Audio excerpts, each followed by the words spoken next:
손흥민은 재계약 거부 결정적인 원인. 토트넘의 메디슨 영웅 만들기에 포스테코글루 감독 분노 대폭발. 도대체 어떻게 부활한 거야? 잉글리시 프리미어리그 맨체스터 유나이티드, 맨유 위 전설 중 한 명인 게리 네빌은 올 시즌 손흥민을 영구 대상으로 삼았다. 해설가로 활동 중인 그는 손흥민의 부활을 바라보며 놀라움을 금치 못하고 있다. 솔직히 끝난 줄 알았다. 는 표현을 쓰면서 손흥민의 부활 활약을 미스터리라고 짚었다. 뚜렷한 내리막을 걸었던 선수가 한 시즌 만에 최고의 활약을 펼치는 게 현실적으로 나오기 힘든 상황이기 때문이다. 전체적인 현지 언론들의 반응도 엇비슷하다. 손흥민에게 올 시즌은 힘든 시기가 될 것으로 여겨졌다. 지지난 시즌 EPL 득점왕에 오르며 최고의 선수로 올랐었으나 지난 시즌 추락해 고전했기 때문이다. 23골에서 10골로 리그 득점이 하락한 부분만 봐도 하향세가 느껴졌다. 부진의 부상까지 겹쳐 쉽지 않은 길을 걸었다.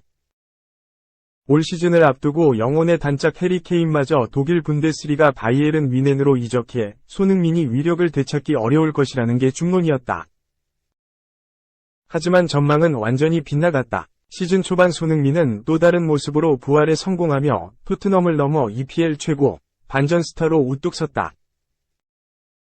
새롭게 주장 완장을 차고 토트넘을 잘 이끌며 부활이라는 글자를 아로 새겼다. 토트넘의 리더이자 정신적 지주로서 좋은 모습을 이어가고 있다. 팀을 위해 헌신하면서도 EPL에서만 8골을 폭발하며 득점 중간순위 3위에 올랐다. 눈에 보이지 않는 활약과 보이는 성과를 모두 드러내며 날아올랐다. 손흥민은 올 시즌 초반까지 왼쪽 윙포워드로 주로 뛰었다. 기존 포지션을 그대로 소화했다. 이전과 다르게 눈에 띄게 슈팅을 자제했다. 도움이 구실에 충실했다. 하지만 케인의 빈자리가 느껴지자 원톱으로 변신했다. 그리고 곧바로 골 폭풍을 몰아쳤다. 특히 신입생 제임스 메디슨과 찰떡 호흡을 보이며 놀라운 득점 감각을 뽐냈다. 10라운드까지 토트넘의 무패 행진, 8승 2무를 이끌며 선두질주의 주역이 됐다. 물론 과거에도 원톱으로 활약한 적이 있긴 하다. 케인의 부상 공백이 생겼을 때 최전방에서 서서 좋은 경기력을 보였다. 한국 대표팀에서 손톱으로 뛰기도 했다. 그러나 특별한 경우가 아니면 날개로 상대 진영을 휘저었다. 측면에서 중앙으로 침투하거나 후방에서 놀라운 스피드를 발휘하며 상대 오프사이드 트랩을 깨뜨리고 득점을 곧잘 올렸다. 현대 축구의 교과서적인 윙포워드로서 환하게 빛났다. 그런 측면에서 볼 때 손흥민의 진화는 시사하는 바가 크다. 중앙 앞쪽으로 더 깊숙하게 박혀 공격 정점에 선다. 빠른 발을 활용해 골을 많이 터뜨린 이전과 동선이나 활동폭이 사뭇 다르다. 그럼에도 불구하고 놀라운 득점 행진을 벌인다. 스피드를 활용할 수 있는 공간이 이전보다 좁아졌지만 날카로운 공격력을 보이고 골 결정력은 더 끌어올렸다. 산전수전 다 겪은 베테랑 스트라이커처럼 쉽게 득점한다. 영구 대상이라는 말이 나오는 게 결코 무리가 아니다. 손흥민이 부활할 수 있었던 이유 중 가장 큰 부분은 역시 탄탄한 기본기와 탁월한 축구 지능이다. 양발을 다 잘 써 어떤 위치에서도 슈팅을 때릴 수 있다. 중거리 슈팅도 가능해 왼쪽 오른쪽 앞뒤에서 모두 위력을 발휘한다. 공간 활용에 대한 이해도도 매우 높다. 윙포워드로 뛸 때 케인과 동선 겹침을 피하며 좀 더 넓게 움직였다면 지금은 가장 앞에서 후방 동료들에게 공간을 내준다. 수비수들을 자신에게 끌어들이며 팀이 좋은 기회를 포착할 수 있는 발판을 마련한다. 해결사 임무도 담당한다. 본인이 침투할 때는 순간 스피드를 발휘해 좋은 공간을 점유하고 완벽한 피니시를 가한다. 공을 가지고 있지 않을 때도 쉴 새 없이 움직이고 상대 수비수들을 엄청난 속도로 압박한다. 공수에 걸쳐 모두 기여하는 손톱으로 거듭나고 있다. 손흥민은 올 시즌을 앞두고 치른 오프시즌 일정의 인터뷰에서 의미심장한 이야기를 했다. 지난 시즌은 정말 힘들었다. 토트넘에서 맞이하는 9번째 시즌은 저에게 더 특별한 순간이 될 것 같다. 지난 시즌 아쉬웠던 순간을 곱씹으며 부활을 다짐했다. 새로운 감독이 지휘봉을 잡고 케인이 이적하려는 분위기가 퍼져 남다른 각오를 다졌다. 스스로와 약속을 지키고 있다. 주장으로서 새로운 분위기에 적응하며 날카로운 손톱으로 진화했다. 2015년 토트넘의 새 둥지를 틀고 9번째 시즌을 치르고 있다. 어느덧 30대 나이에 접어들었다. 치열한 주전 싸움을 거쳐 EPL 최고의 스타로 성장했다. 이제 토트넘 내에서는 고참으로서 존재감을 드러낸다. 최근 부상자들이 나와 상승세에 제동이 걸린 토트넘이 믿는 구석은 역시 손흥민이다. 과연 대부분의 예상을 뒤엎고 화려하게 부활하며 영구 대상으로 떠오른 손흥민이 위기에 빠진 토트넘을 다시 한번 구원할 수 있을지 주목된다. 2. 낭만의 끝은 비극 1무 13패 감독. 결국 4임. 역사상 최고의 감독이었다. 공식 발표. 14경기 1무 13패. 낭만은 결국 비극으로 끝났다. 우르스 피셔, 57, 감독과 우니온 베를린이 상호 합의하에 결별했다. 우니온은 15일 이하 한국 시간 공식 홈페이지를 통해 성공적인 5년을 보낸 뒤 공동으로 내린 결정이다. 구단과 피셔 감독은 즉시 계약을 종료한다. 디르크 칭글러 회장과 피셔 감독은 월요일 오후 개인적으로 대화를 나눈 뒤 상호 합의하에 결별하기로 했다. 라며 피셔 감독은 지금까지 구단 역사상 가장 성공적인 감독으로 기록될 것이라고 발표했다. 피셔 감독은 지난 2018년 7월 우니온 지휘봉을 잡았다. 그는 부임하자마자 클럽 최초 분데스리가 승격을 일궈내며 돌풍의 서막을 알렸다. 우니온은 2019-2020 시즌에도 리그 2승 5무 17패를 기록하며 승격 첫 해부터 11위로 시즌을 마쳤다. 역사는 이제 시작이었다. 우니온은 다음 시즌 7위에 오르며 유럽축구연맹 유로파 컨퍼런스 리그 진출권을 따냈다. 구단 역사상 첫 유럽 대항전 무대였다. 우니온의 기세는 꺾일 줄 몰랐다. 2021-2022 시즌엔 5위를 차지하며 우에파 유로파 리그, 지난 시즌엔 4위에 오르는 기염을 토하며 우에파 챔피언스 리그 진출 자격을 얻었다. 모두 우니온 창단 후 처음 있는 일이었다.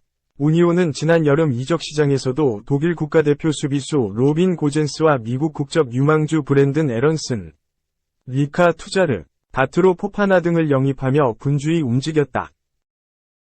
처음으로 밟아보는 UCL 무대에도 데뷔를 마친 듯 보였다. 하지만 올 시즌엔 달랐다. 우니온은 1라운드와 2라운드 모두 4에서 1로 대승하며 기분 좋게 출발했지만 3라운드부터 급격히 흔들리기 시작했다. 라이프치히전을 시작으로 리그 9연패에 빠졌고 UCL에서도 1무 3패에 그쳤다. 나폴리를 상대로 비기기 전까진 무려 공식전 12연패를 기록했다. 모든 대회를 통틀어 최근 14경기 1무 13패, 리그에서도 UCL 시조에서도 최하위로 추락했다. 그럼에도 팬들은 최근까지도 우린 언론에서 뭐라고 떠들든지 신경 쓰지 않는다. 우르스 피셔는 우니온의 사람이고 앞으로도 그렇게 남을 것이라며 끝없는 지지를 보냈다. 그러나 언제까지고 낭만으로만 버틸 수는 없었다. 우니온 수뇌부는 지난 12일 레버쿠젠에 0에서 4로 대패한 뒤 피셔 감독과 작별을 결심했다. 징글러 회장은 나는 최근에도 피셔 감독이 훌륭한 감독이라는 점을 분명히 밝혔고 그 점을 계속해서 확신하고 있다. 그의 캐릭터와 성공적인 활동은 우리 구단을 만들어왔고 우리에게 많은 새로운 기회를 열어줬다. 라면서도 지난 5년 반 동안 우리 사이엔 존중과 신뢰가 생겼고 언제든지 공개적이고 솔직하게 생각을 교환할 수 있었다. 이제는 우리가 다른 길을 택해야 할 때란 결론에 도달했다. 라고 밝혔다. 이어 그는 개인적으로도 우니온 가족 모두에게도 매우 슬픈 순간이다. 지난 몇 주간의 힘든 시간을 깨뜨리지 못했다는 사실에 마음이 아프다. 함께했던 시간과 함께 축하했던 성공을 되돌아보면 감사하고 자랑스럽다. 이 이별이 고통스러운 만큼 피셔 감독은 우리가 언제나 두 팔 벌려 환영해줄 친구로서 팀을 떠난다. 라며 마지막 인사를 남겼다. 피셔 감독도 지난 몇 주 동안 많은 에너지를 소비했다. 우리 모두 많은 노력을 했지만 결과적으로 성과를 내지 못했다. 난 이곳에서 항상 받았던 신뢰에 대해 매우 감사하고 있다. 그럼에도 불구하고 지금 변화가 일어난다면 옳다고 느껴진다.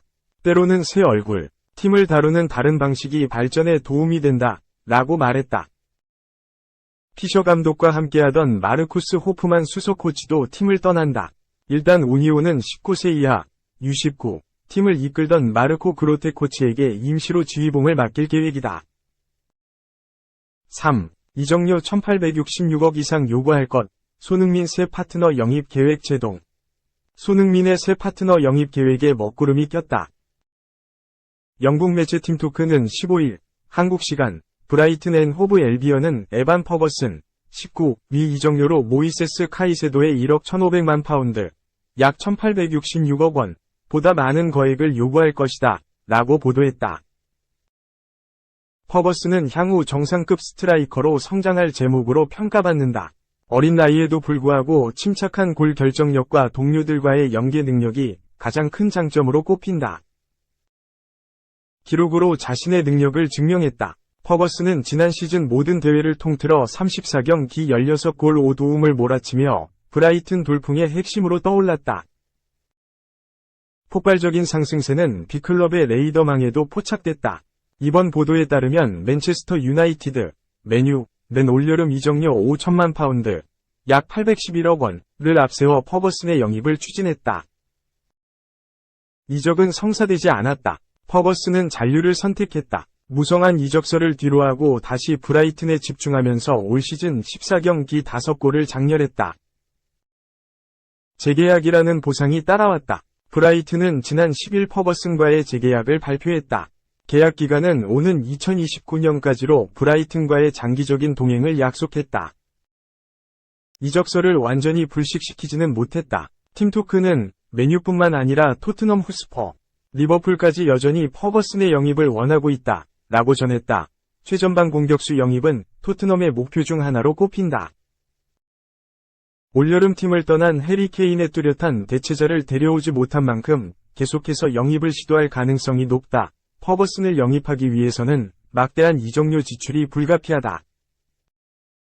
이번 보도에 따르면 브라이튼의 토니 블룸 구단주는 카이세도, 알렉시스 맥앨리스터 때와 마찬가지로 퍼거슨의 이적으로 막대한 수익을 창출하길 기대하고 있다.